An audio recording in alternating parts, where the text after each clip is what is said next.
The next restaurant I'm going to review is called Calo Kitchen Tequila. And tequila, they have one of the biggest tequila selections I've seen in a long time.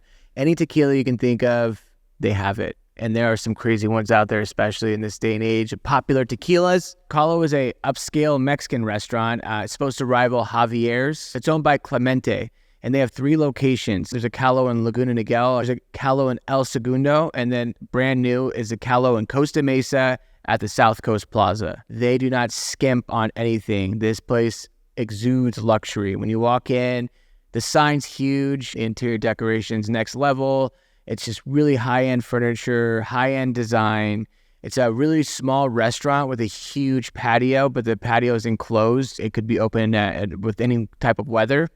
And then there's fire pits. There's well-designed fire pits all along the patio. We were there on a very cold night, and it felt like we were inside. But the walls had designs on them. They're all textured, and they had these 2 private rooms that were amazing. They're all painted black, and they had brick. And then they had these like a library design with these like crazy looking books. And then when you walked in, they had these like displays of tequila, and there's dozens of them on each side of the wall. So the interior is just amazing. So the whole idea of this food is it's Mexican food, and it's basically passed down from generation to generation. Clemente's grandparents owned a restaurant since 1962.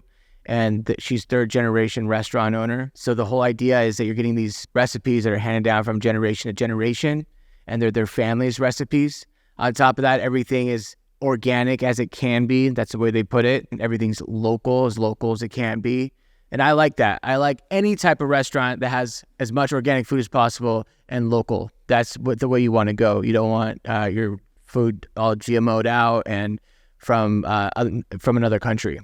And you don't know what the freaking protocols are over there or who's watching their protocols. As far as the menu goes, honestly, it's pretty traditional Mexican food. I mean, it's like enchiladas, chile verde, carnitas, tacos, crispy tacos, fish tacos, ribeye tacos. It's pretty normal Mexican food. The appetizers are a little bit different. They're a little bit more upscale. The price range is up there. It's a little bit higher price point range. I'd say the drinks are around $15 to $30. The appetizers are $15 to $25, and the entrees are $25 to $50. And they go there's like 2 entrees that are, $70 a steaks. It's an upscale Mexican restaurant, but it has an upscale environment, upscale atmosphere. So that's pretty much what you're paying for. It's a scene. They have when you walk in, there's a huge bar.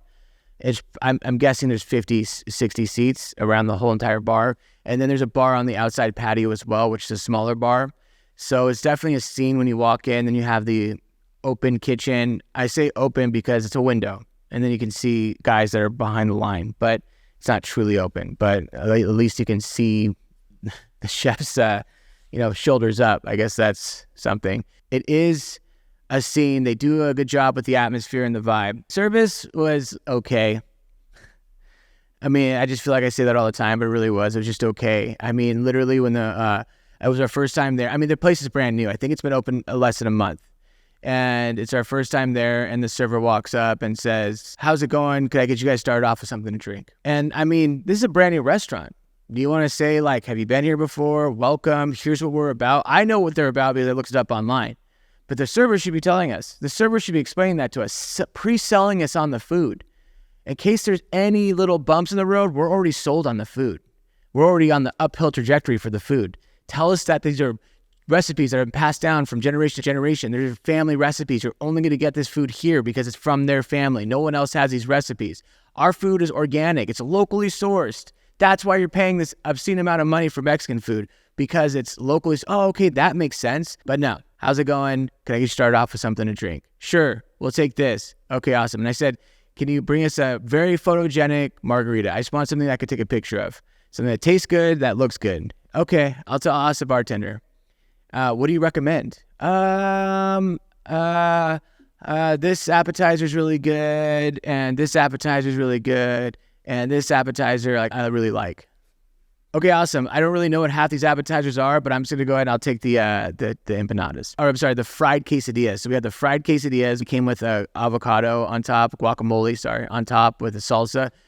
Okay, the guac is legit. The fried enchiladas were legit. Like, they're freaking delicious. They had like really good crust. You can tell it was made in-house from scratch. You can tell they made They made the tortillas there, and then the salsa was amazing. And so we get the drink, and the drink is not photogenic at all. It's literally like a pineapple margarita with tahini with a pineapple on top. Like, it was pretty boring, but whatever. Not the end of the world. The appetizer is great, and then it's, were you guys ready to order? Sure. I wanted to get the chile verdes, and I should have done that because that's one of my favorite dishes. But instead, I got the world famous carnitas because it's world famous. I'm going to try it. And she got the chicken fajitas. And honestly, presentation-wise, the carnitas were kind of well presented. They had like a pico de gallo on top with the fried green onion all the way around. But the chicken fajitas were so boring and just plain to look at. Then they had flour tortillas that they came with, made in-house from scratch. These tortillas were delicious. They're fire. I can eat the tortillas by themselves all day long. They're on point. The carnitas that I had, as a whole, I mean, it came with guac, and it had this pico de gallo, and then it had the salsa. So the salsa they came with was salsa Clemente. I might be saying that wrong, but it is delicious. It is my favorite salsa. There's another restaurant, Carmela's, that has the same salsa. I didn't know what type of salsa it was, but this salsa is so good. I don't know what it is about it. I should have asked the server, but I asked her for like 6 sides of it. She was getting kind of annoyed. This salsa was amazing, and the carnitas were fine. Like, they weren't bad, but they weren't, I mean, world famous. I would never have guessed they were world famous. And honestly, if I went to a fast food Mexican restaurant and got like the carnitas there, I don't know if it would be that much different. Like, it just wasn't. It was really the sides that made it. It was the pico de gallo, it was the guacamole, and it was the salsa that made that dish enjoyable. The carnitas themselves weren't, and the tortillas, the carnitas themselves were fine. They're pretty average. I mean, the same thing, or fajitas, I mean, the chicken was fine. It wasn't anything special, but it's like those dishes were $32 each. I think hers was $35. So why are we paying $35? I guess it was the atmosphere. All right, chalk it up to that. That's fine. And then for dessert, again, just a very lackluster dessert menu. They had tres leches, they had a flan, they had fried ice cream. And we just decided to get the fried ice cream. It was actually pretty good. I don't know if it was actually fried, but they put like almost like a crust on it that was made with oats, and it was good. It was easy to eat. It didn't seem like fried food. It didn't seem like overly fried or oily. So it might have been a play on fried ice cream, but it was really good. So overall, it was a good experience. So now for the numbers.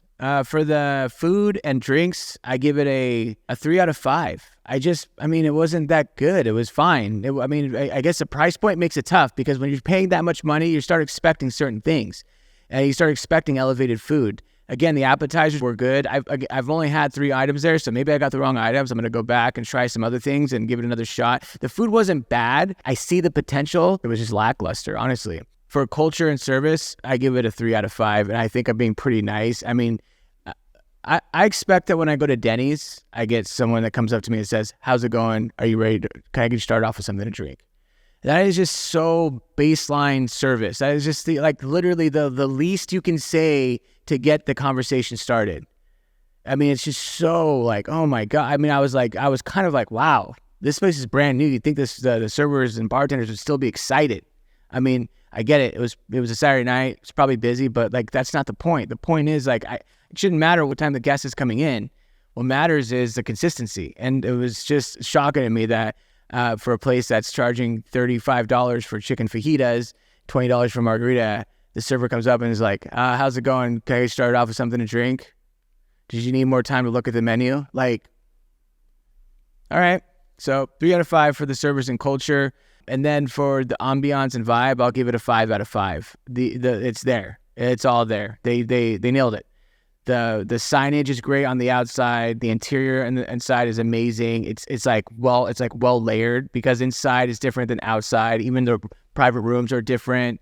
The bar is amazing. All the decor is just hits. It's just, they did a great job designing it. It's definitely a scene and a look and a vibe, and it's fun. It's something fun. And then the fire pits along on the outside are just awesome. So I highly recommend you check that out, at least for the vibe. But overall, I give it 11 out of 15. Would I recommend it? Sure. Yeah, check it out. I honestly, I could have gotten just a server on a bad night. They might have some kick-ass servers there with kick-ass service. And again, I might have gotten the wrong thing. They might have just amazing food. I just got the wrong dishes. I see the potential. I think that's a possibility. So definitely go check it out. Great date night spot for sure. Not a good spot for kids, but a good spot for dates, good spot with friends. Would I go back? Yeah, I'm going back. I'll check it out again. The vibe is worth it. and the food was there. Like it was, like I said, there's that possibility.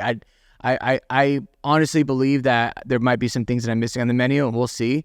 If it's not, then, I won't go back, but I'll give it another chance. I'll try a couple other things, but overall it's going in the right direction. It's hard to serve upscale Mexican food and sell it. I mean, that's a hard sell. Don't go hungry. If you're leaving and you're kind of hungry, have a snack, have something, because if you go there and you sit down, you're hungry, you can't wait for your food, those chips and salsa and bean dip will ruin your meal. You're not going to be able to stop because they're good. Anyway, that's all I got.